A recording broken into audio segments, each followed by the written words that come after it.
السلام علیکم پیارے ریڈرز، امید ہے کہ آپ سب خیریت سے ہوں گے۔ میں ہوں آپ کی رائٹر فائزہ شیخ اور آج حاضر ہوں گینگسٹر لائف کے ایپیسوڈ نمبر 8 کے ساتھ۔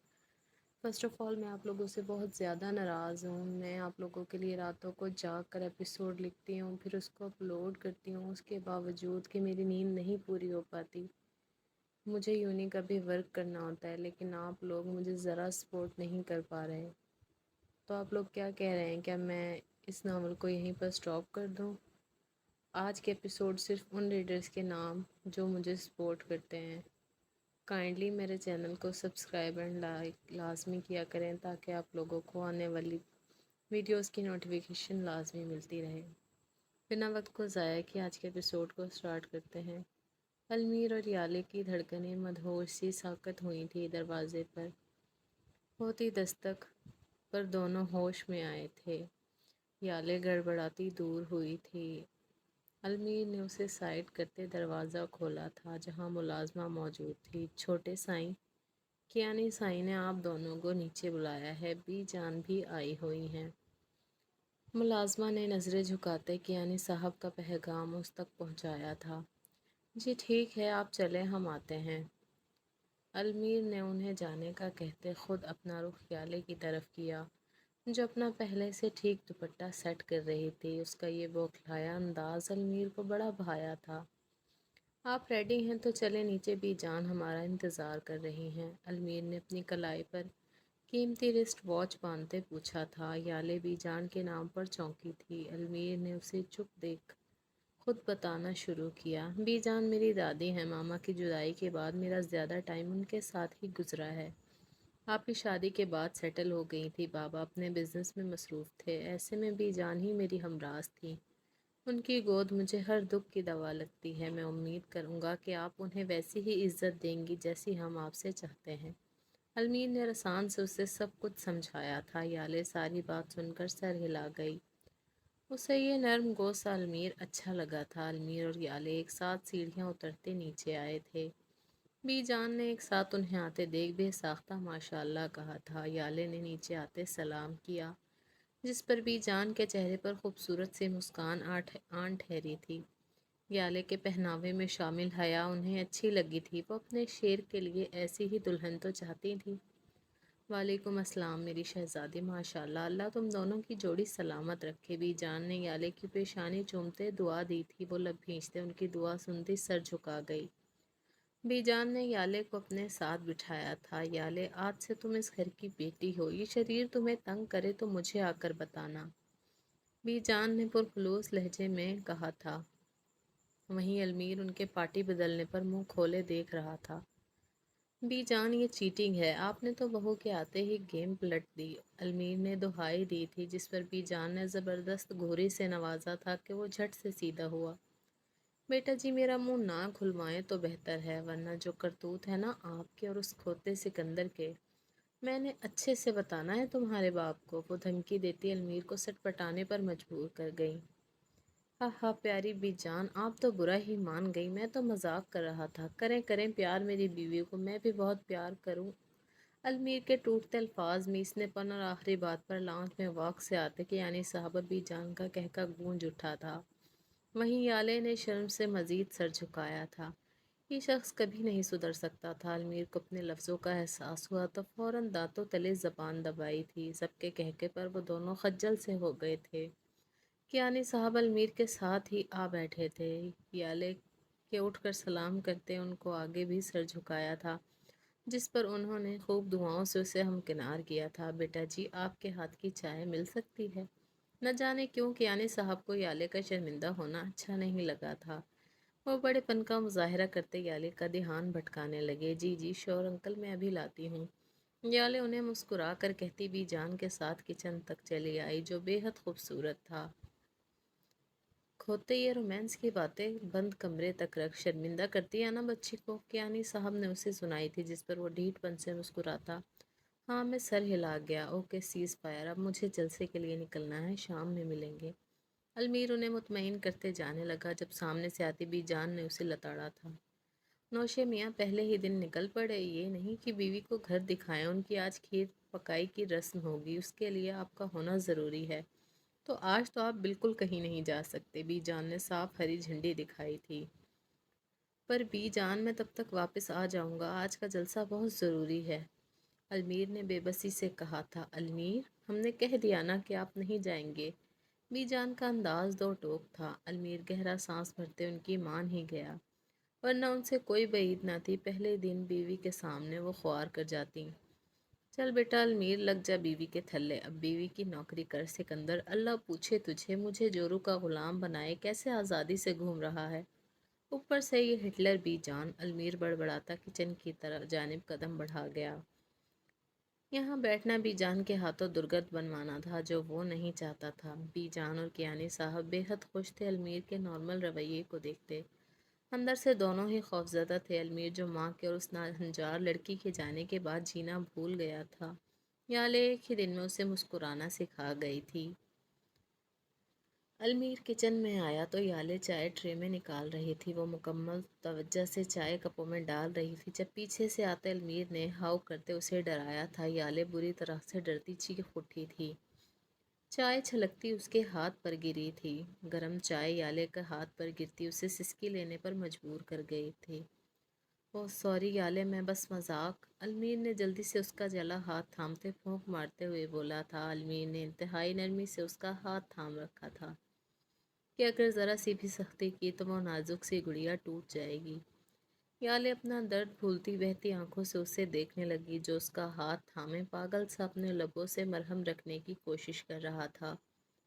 المیر اس کا ہاتھ تھامتے فریج سے برنول نکال کر لگانے لگا۔ اس دوران اس نے ایک لمحے کے لیے بھی یالے کا ہاتھ نہیں چھوڑا تھا۔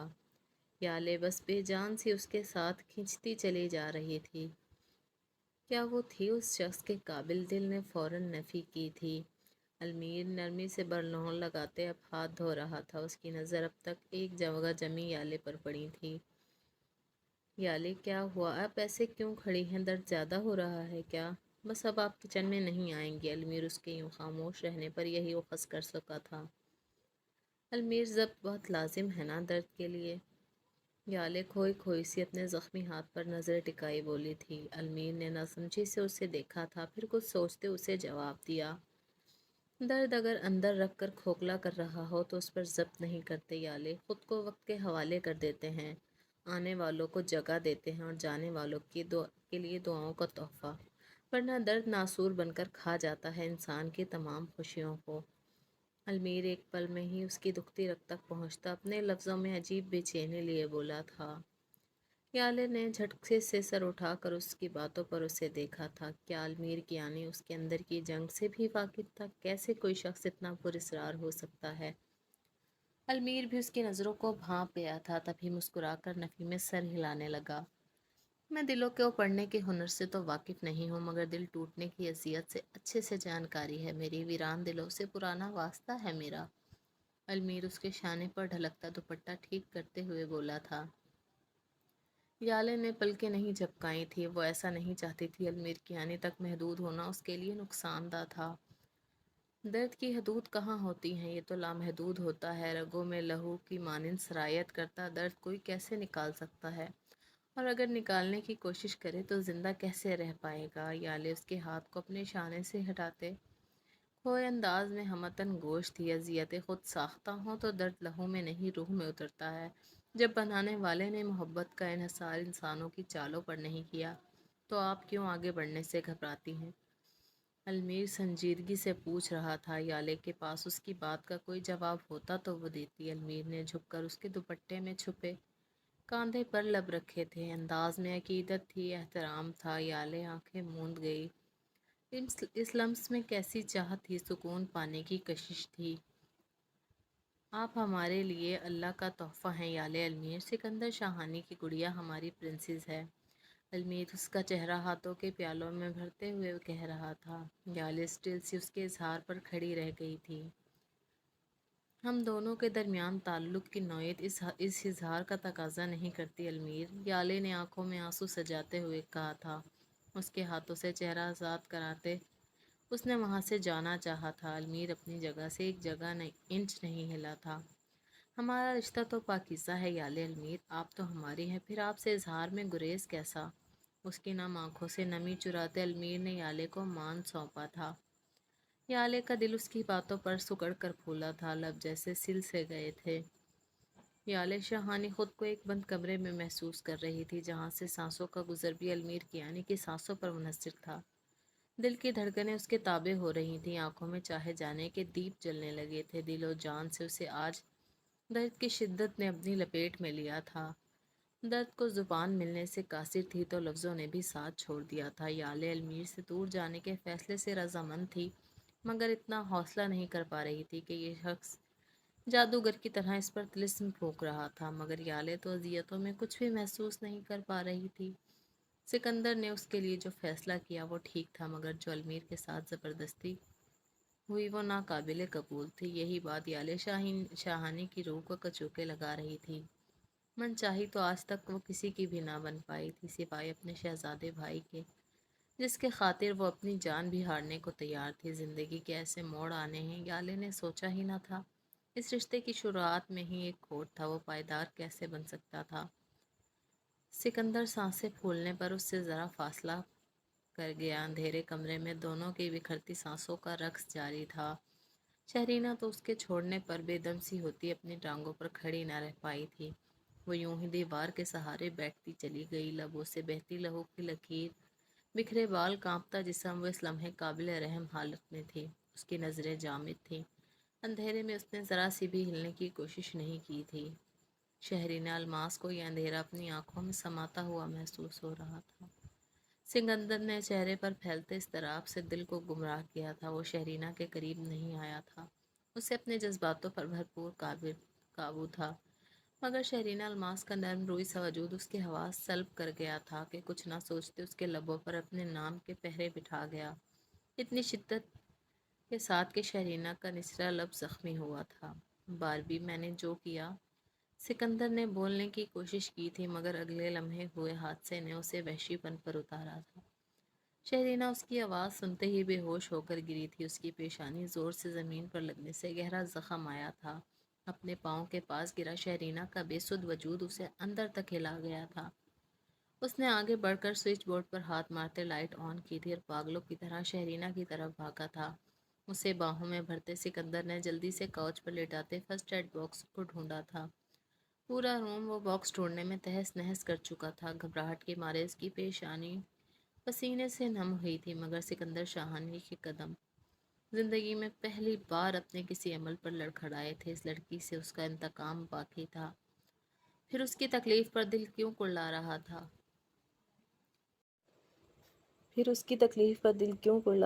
بے اختیاری میں کی گئی حرکت دل میں ہلچل کیوں مچا رہی تھی؟ وہ الجھے ذہن کے ساتھ فرسٹ ایڈ باکس لیے شہرینہ کے قریب آیا تھا۔ سکندر نے جنونیت سے اس کے کچلے لب دیکھے تھے، جن پر لگی ہلکی سی لہو کی بوند موجود تھی۔ سکندر نے ہمت کرتے اس کی پیشانی کاٹن سے صاف کرتے بینڈیج کی تھی۔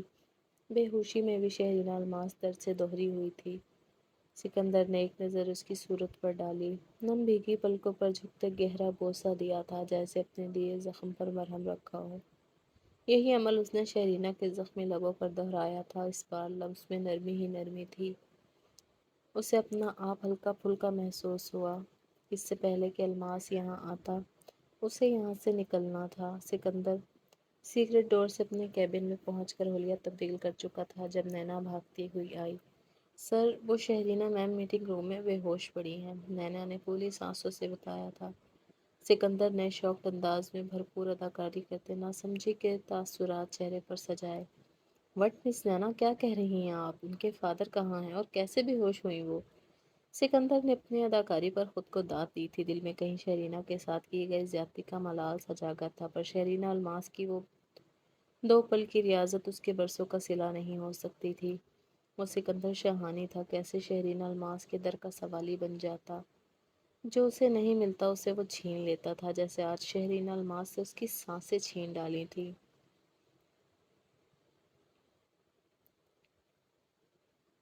سکندر الماس صاحب کے ساتھ ہی میٹنگ روم میں آیا تھا، جہاں شہرینہ کاؤچ پر بے ہوش پڑی تھی۔ کس کی اتنی جرأت ہوئی جو میری بیٹی کو نقصان پہنچانے کی کوشش کی؟ مسٹر سکندر، مجھے وہ شخص ہر حال میں چاہیے جس نے میری بچی کا یہ حال کیا ہے۔ ادروائز آپ پر کیس کر سکتا ہوں میں۔ الماس صاحب بفر کر بولے تھے کہ تبھی عروہ نے سامنے سے آتے الماس کو بیت کے سامنے سارا ماجرا پیش کیا۔ سر میم کو جب میں دیکھنے آئی تو ان کا سر چکرا رہا تھا، اسی وجہ سے وہ گر پڑی۔ میں نے ہی انہیں کاؤچ پر لٹایا اور بینڈیج کی۔ میں ہینڈ واش کرنے چلی گئی، اس سے پہلے میں آپ میں سے کسی کو انفارم کرتی نینا آ گئی۔ عروہ نے سکندر اور الماس کو بیت کو ایک نظر دیکھ کر بڑے مضبوط لہجے میں بات مکمل کی تھی کہ الماس کو بیت کی بولتی بند ہوئی۔ وہ شہرینہ کی طرف بڑھتے بنا کچھ کہے سے بازوؤں میں لیے آفس کی بلڈنگ سے نکلتے چلے گئے۔ سکندر نے اس کا دور جاتا وجود دل میں ویرانیاں پھیلاتا محسوس کیا تھا۔ شہرینہ ہوش میں آئی تو اس نے خود کو ہاسپٹل روم میں پایا۔ پورا کمرہ خالی تھا۔ کچھ دیر پہلے کا منظر پوری جاذبیت کے ساتھ اس کی پلکوں پر اترنے لگا۔ کیسا وحشی لمس تھا جس نے روم روم کو سلگا دیا تھا، ایسی مہر لگائی تھی کہ پورا وجود ریزہ ریزہ ہو گیا تھا۔ سلیب ہجر سے مجھ کو اتارتا بھی نہیں، اسے طلب بھی ہے میری پکارتا بھی نہیں۔ نصیب تو اس کے بچپن سے ہی خراب تھے، درد تو اس کی زندگی کا ساتھی رہا تھا، مگر جو کچھ آج اسے اجنبی نے اس کے ساتھ کیا تھا، شہرینہ کی روح تک لرز گئی تھی۔ تکالیف کم کہاں ہوتی ہیں اور اذیتوں کے نئے باب کھول گیا تھا وہ چیخ چیخ کر اپنی کم ہمتی کا ماتم کرنا چاہتی تھی۔ وہ ساری دنیا کو بتانا چاہتی تھی کہ کمزور عورت بے آسرا ہوتی ہے، محبت کا فریب اسے کھا جاتا ہے، مجبوری اس کا مقدر بن جاتی ہے، تنہائی اس کی ضرورت۔ شہرینہ الماس بچوں کی طرح پھوٹ پھوٹ کر اپنے ستمگر کی یاد میں روئی تھی کہ پورا کمرہ اس کی سسکیوں کا گواہ بن گیا تھا۔ الماس صاحب جو میڈیسن لینے گئے تھے شہرینہ کی بگڑتی حالت دیکھ دہل گئے۔ شہرینہ بابا کی جان کیا ہوا ہے آپ کو؟ مگر وہ ہوش میں ہوتی تو کوئی جواب دیتی۔ اس کا تو وجود کسی کے لمس کی آگ سے جھلس رہا تھا، روح اپنی بے قدری پر ماتم کناں تھی، دل پر ملال سا اپنے جذباتوں کی پامالی پر آہ و پکار کر رہا تھا، اذیت سر پر سوار دل نوچ رہی تھی۔ شہرینہ الماس جان کنی کے دگنے عذاب سے آج واقف ہوئی تھی۔ ایک طرفہ جذباتوں نے بڑی بے رحمی سے اس کی معصومیت برباد کی تھی کہ وہ دنیا سے بیزار ہو رہی تھی۔ ہر طرف خود پر ہنستا اپنا عکس نظر آ رہا تھا جو بار بار اپنے ساتھ ہوئے قیمتی خسارے کا اعلان کر رہا تھا۔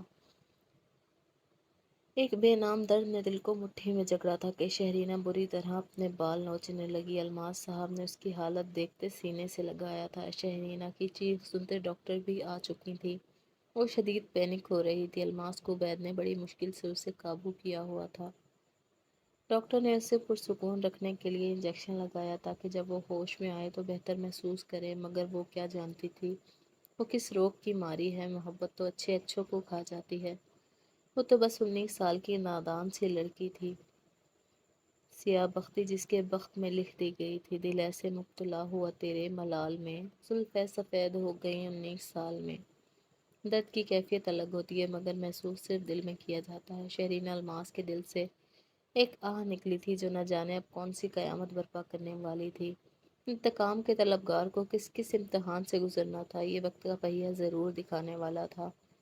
شہرینہ الماس کا بکھرتا وجود کتنوں کی بربادی تھا کون جانے۔ آج کے ایپیسوڈ لانگ ہے، آپ سب سے میری ریکویسٹ ہے کائنڈلی چینل کو لائک اینڈ سبسکرائب لازمی کیا کریں اور کمنٹس میں مجھے ایپیسوڈ کے بارے میں اپنی رائے کا اظہار ضرور کیا کریں تاکہ مجھے لکھنے کا مزید حوصلہ ملے۔ ملتے ہیں اگلی ایپیسوڈ کے ساتھ، تب تک کے لیے اللہ حافظ۔